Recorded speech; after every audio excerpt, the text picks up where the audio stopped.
You did what? My voice cracked as I stared at Carol across the kitchen table, my stomach twisting into knots.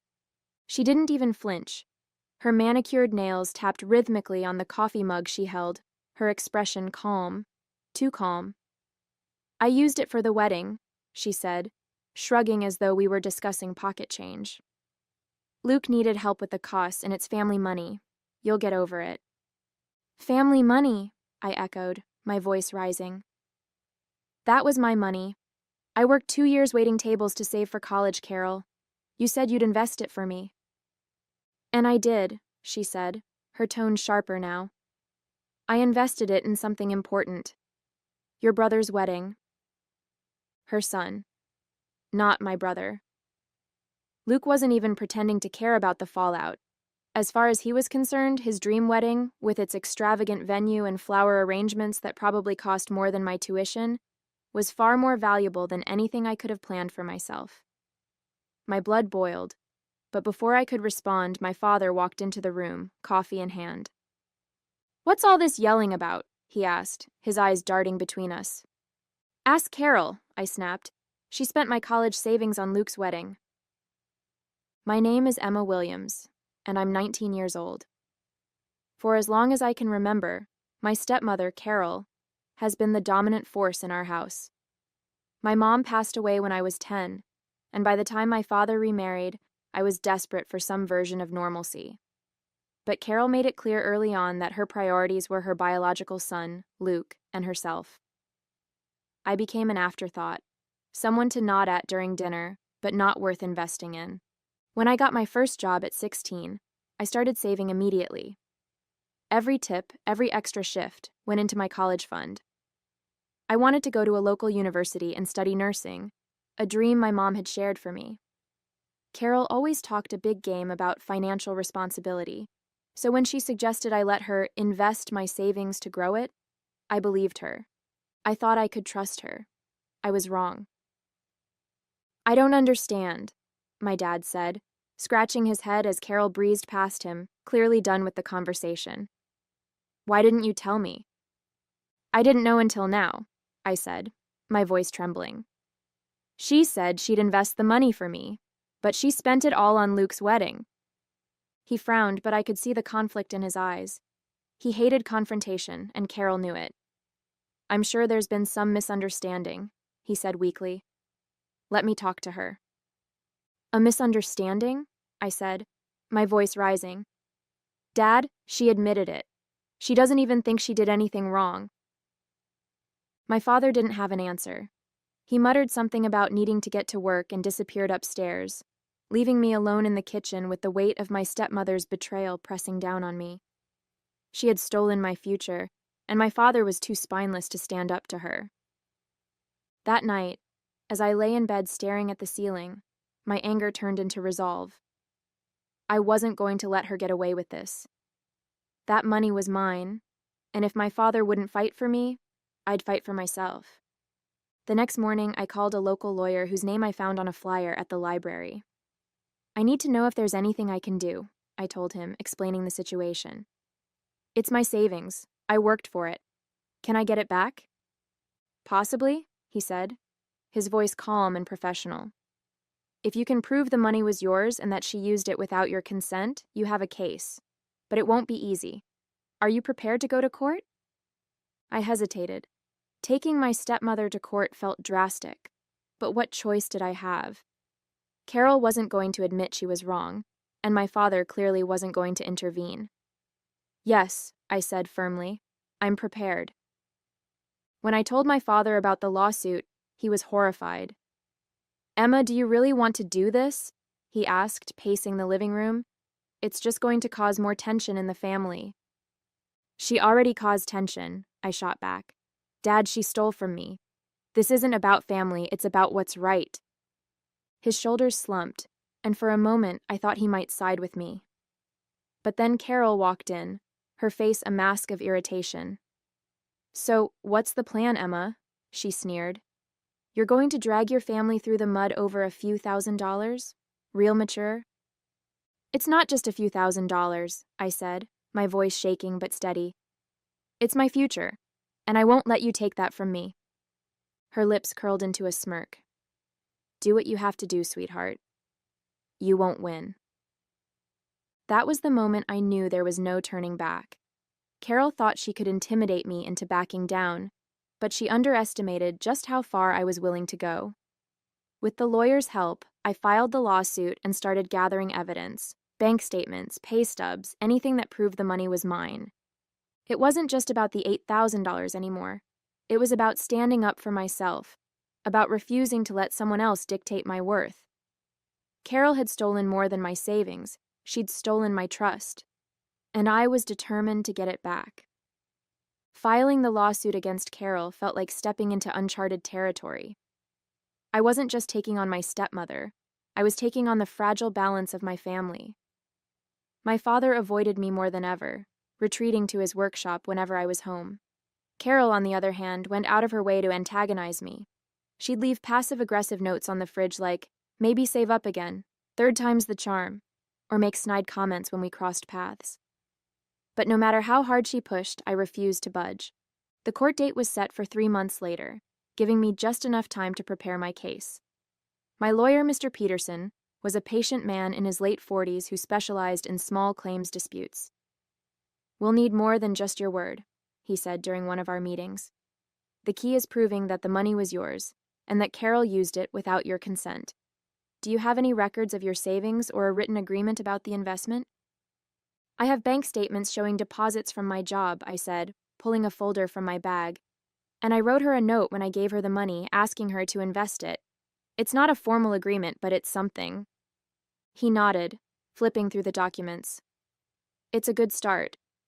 I'll subpoena her financial records. If she spent the money on the wedding, it should show up in her accounts. The weeks leading up to the trial were tense. My father barely spoke to me, and when he did, it was always to question my decision. Emma, he said one evening, standing awkwardly in the doorway of my room, do you really want to go through with this? Carol's furious, and you know how she is when she's angry. She's furious because she got caught, I replied, not looking up from my laptop. And yes, Dad, I'm going through with it. She stole from me. He sighed heavily, running a hand through his thinning hair. I don't want this to tear the family apart. I looked at him then, anger bubbling to the surface. She already tore it apart when she decided I didn't matter, Dad. This isn't my fault, it's hers. He didn't have an answer for that, and he left without another word. Despite the tension at home, I found solace in my friends. They rallied around me, helping me stay focused when doubt crept in. You're doing the right thing, my best friend Lily said during one of our late-night coffee runs. She had no right to take your money, and she deserves to face the consequences. But what if I lose? I asked, voicing the fear that had been gnawing at me since the beginning. What if the court sides with her? You won't lose, Lily said firmly. You've worked too hard for this, and even if it doesn't go your way, you're standing up for yourself. That's what matters. Her words gave me strength on the days when the weight of it all felt unbearable. The lawsuit wasn't just about the $8,000 anymore. It was about reclaiming my voice and proving that I wouldn't be silenced or overlooked. As the court date approached, my lawyer uncovered a surprising lead. Among the financial records he subpoenaed, there were inconsistencies in Carol's spending. Large withdrawals had been made from a joint account she shared with my father, but the money hadn't just gone to Luke's wedding. It appeared Carol had been funneling money into a personal account for years, using it for luxury items and trips my father knew nothing about. This changes things, Mr. Peterson said during our final meeting before the trial. This isn't just about your savings anymore.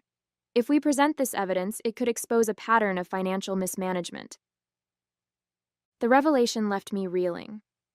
I'd always known Carol was self-serving, but this was on another level. I debated whether to include the new evidence in the trial. On one hand, it strengthened my case. On the other, it would likely devastate my father. I don't know if I can do this to him, I admitted to Lily the night before the hearing. It's going to break him. Emma, he deserves to know the truth, Lily said gently. He's been living in her shadow for too long. Maybe this is what he needs to wake up. The morning of the trial, I sat in the courtroom feeling like I was carrying the weight of the world on my shoulders. Carol sat across the room, her lawyer whispering in her ear. She looked as calm and polished as ever, her perfectly styled hair and expensive jewelry making her seem untouchable. My father sat beside her, his expression a mixture of confusion and unease. He didn't even look at me. When the judge entered and the trial began, I forced myself to focus on the facts. My lawyer presented my bank statements, the note I'd written to Carol, and records showing her extravagant spending. "The evidence is clear," Mr. Peterson said as he addressed the court. "The defendant used my client's savings without her consent, prioritizing her personal interests over the well-being of her stepdaughter." Carol's lawyer tried to argue that the money had been given to her willingly, but when Mr. Peterson presented the subpoenaed financial records, the courtroom fell silent. The withdrawals from my father's accounts, the luxury purchases, everything was laid bare.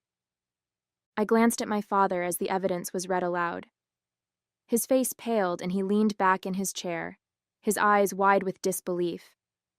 Carol, for the first time, looked rattled. When it was my turn to speak, I addressed the judge directly. "That money was my future," I said, my voice steady despite the lump in my throat. I trusted Carol to help me grow it, but instead, she took it for herself. "This isn't just about the $8,000. It's about the principle. I deserve justice, and I deserve to be heard." As I sat down, I felt a surge of determination. Whatever the outcome, I knew I had done everything in my power to stand up for myself. The courtroom was electric with tension as the judge leaned forward, reviewing the evidence my lawyer had presented. The weight of what had just been revealed, Carol's years of siphoning money from my father's accounts, hung heavy in the air. For the first time since the trial began, Carol looked genuinely uncomfortable, her usual air of superiority replaced by a tight-lipped expression of worry. My father, on the other hand, looked shattered. "Mrs. Williams," the judge said, her voice firm, "it's clear from the evidence presented that you used Miss Williams' savings without her consent, despite claiming otherwise. More concerning is the pattern of financial mismanagement demonstrated by these withdrawals from joint family accounts." Carol's lawyer scrambled to respond, offering weak defenses about family dynamics and shared responsibility. But the judge wasn't swayed. She held up the financial records as if to emphasize the undeniable facts. "This isn't just a case of poor communication or misunderstanding. It's a breach of trust." I glanced at my father. He was sitting rigidly, staring straight ahead, his face pale. I could see the betrayal sinking in, each new revelation cutting deeper than the last. When it was Carol's turn to speak, she tried to regain her composure. "Your Honor," she began, her voice carefully measured, "this has all been blown out of proportion. I only used Emma's savings because I thought it would benefit the family. My son's wedding was a significant event, and—" "You spent $8,000 on your son's wedding while claiming it was an investment for Miss Williams," the judge interrupted sharply. "And the additional evidence shows you've been withdrawing substantial sums for personal expenses unrelated to the family's welfare. Do you honestly believe this is defensible?" Carol faltered, her practiced facade cracking for the first time. I didn't mean for it to—" "Enough," the judge said, cutting her off. "This case is about more than just money. It's about accountability, Mrs. Williams, and your actions show a clear pattern of selfishness and disregard for the trust placed in you." As the judge prepared to deliver her verdict, my heart pounded. I hadn't dared to hope for this level of validation, but now it felt within reach. When she finally spoke, her words were like a weight lifting off my chest. "In light of the evidence, I'm ruling in favor of the plaintiff, Miss Williams," the judge declared. "Mrs. Williams is ordered to repay the $8,000 in full, with interest, within 60 days. Furthermore, I recommend a review of the defendant's financial dealings to ensure no further improprieties have occurred." A hush fell over the courtroom. Carol's face hardened, her lips pressing into a thin line. My father's head dropped into his hands, as if the full extent of his wife's betrayal had finally sunk in. I exhaled, relief washing over me. The money itself wasn't the only victory. It was the recognition of what I'd endured, the validation that I wasn't just some silly, overly dramatic teenager. I'd been wronged, and now everyone knew it. As we left the courtroom, Carol shot me a glare, her voice low and venomous as she hissed, "You'll regret this, Emma." But I didn't flinch. For the first time in years, I felt stronger than her. "No, Carol," I said, meeting her gaze head-on. "You'll regret underestimating me." My father caught up with me in the hallway, his face lined with exhaustion and regret. "Emma," he began, his voice faltering. "I didn't know. I had no idea she was—" "You didn't want to know," I interrupted, my tone sharp but not unkind. "You looked the other way because it was easier than confronting her. But this is what happens when you ignore the truth." He nodded slowly, his shoulders slumping. "You're right. I failed you. And I'm sorry." It wasn't the heartfelt apology I'd always dreamed of, but it was a start. For the first time, I saw my father not as the passive figure who had let me down, but as a man grappling with the consequences of his choices. It didn't excuse what had happened, but it gave me a sense of closure I hadn't expected. As I walked out of the courthouse, the sun was shining, the weight of the trial finally behind me. The battle had been long and painful, but I'd stood up for myself and won. Carol's actions were exposed for what they were, and my father's blind loyalty to her had been shaken. I glanced at my phone, where a text from Lily lit up the screen. "You did it? Drinks on me tonight?" Smiling, I typed back, "Absolutely." The fight wasn't just about the money, it was about reclaiming my agency, proving to myself that I had the strength to demand what I deserved. And now, with the verdict in my favor, I could finally move forward. The days after the trial felt surreal. The $8,000 was officially mine again, though Carol's begrudging compliance with the court order made it clear this wasn't over for her. She returned home in icy silence, avoiding both my father and me at every opportunity. It was strange to see her so subdued, her usual dominance replaced by a simmering resentment. But for once, she wasn't calling the shots, and that was enough for me. My father, on the other hand, seemed lost. I caught him in the living room one evening, staring blankly at a pile of Carol's financial records that had come to light during the trial. "She lied to me," he said softly, almost to himself. "All these years, and I didn't see it." I sat down across from him, unsure what to say. "You trusted her," I said finally. "That's not a crime, Dad. But ignoring what she was doing, that hurt me." He looked up at me then, his eyes heavy with regret. "I should have stood up for you," he admitted. "I should have listened." For a moment I wanted to lash out, to tell him exactly how much his silence had cost me, but instead, I just nodded. "You still can," I said, "by making sure nothing like this happens again." Carol moved out a week later, taking her smirking sense of entitlement with her. She left a curt note on the kitchen counter. "I'll let you know where to send the rest of my things." My father didn't say much about her departure, but there was a new stillness in the house that I found comforting. For the first time in years, I didn't feel like I had to walk on eggshells in my own home. Luke, predictably, stayed silent. Whether he didn't know how to confront the truth of his mother's actions or simply didn't care, I never heard a word of apology from him. Part of me wanted closure, but another part realized I didn't need it. I'd fought my battle and won. That was enough. I threw myself into planning for college, finally able to see a path forward. The $8,000 wasn't just money, it was proof that I had taken control of my future. I started researching programs, comparing costs, and figuring out how to stretch every dollar. For the first time in months, I felt excited, hopeful. My father offered to help. "I can't make up for what happened," he said one evening as I worked through an application. "But I want to support you however I can." I hesitated, unsure if I could trust his offer after everything. But then I saw the sincerity in his face. He was trying, and that mattered. "Thank you, Dad," I said, surprising myself with how much I meant it. In the quiet moments, I thought about what the trial had taught me, not just about Carol or my father, but about myself. I'd always been the quiet one, the one who avoided conflict and tried to keep the peace. But standing up to Carol had shown me that I was stronger than I'd ever given myself credit for. I wasn't just the girl who worked nights as a waitress or the forgotten stepdaughter. I was someone who could demand what she deserved and fight for her future. And that future was just beginning. A few months later, I stood outside my dorm building, staring up at the red brick walls that would house my next chapter. It felt surreal to finally be here, ready to start college after everything I'd been through. My dad had insisted on helping me move in, and I let him, though he spent most of the time apologizing for carrying boxes the wrong way. For the first time in a long time, his nervous energy didn't irritate me. It felt genuine. "Are you sure you don't need anything else?" he asked for the 5th time, hovering by the door as I unpacked.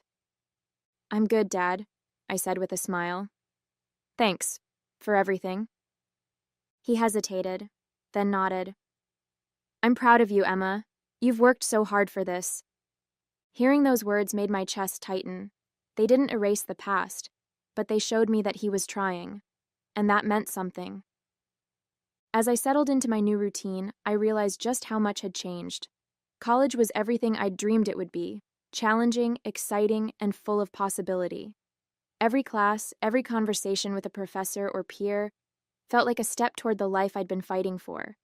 And every time I opened a textbook I'd bought with my own money, I felt a surge of pride. This was my accomplishment, and no one could take it away from me. Back home, things were quieter. Carol was gone for good, and my dad was slowly learning to navigate life without her. We weren't as close as I might have hoped, but we were rebuilding something. He called every Sunday to check in, and I appreciated his effort more than I ever thought I would. As for Carol and Luke, they faded into the background of my life, their importance shrinking with each passing day. I didn't need their validation, nor did I waste time waiting for an apology that would never come. I'd already gotten what I needed: my independence, my sense of self, and my future. One weekend, Lily came to visit, and we sat on a bench near campus, drinking overpriced coffee and laughing about the ridiculousness of dorm life. "You're killing it, Emma," she said, bumping my shoulder. "After everything that happened, you're still standing. And not just standing, you're thriving." Her words stuck with me. For so long, I'd been defined by what others thought of me: Carol's dismissiveness, my father's inaction, even Luke's indifference. But now, for the first time, I wasn't living in their shadow. I was carving my own path, and it felt incredible.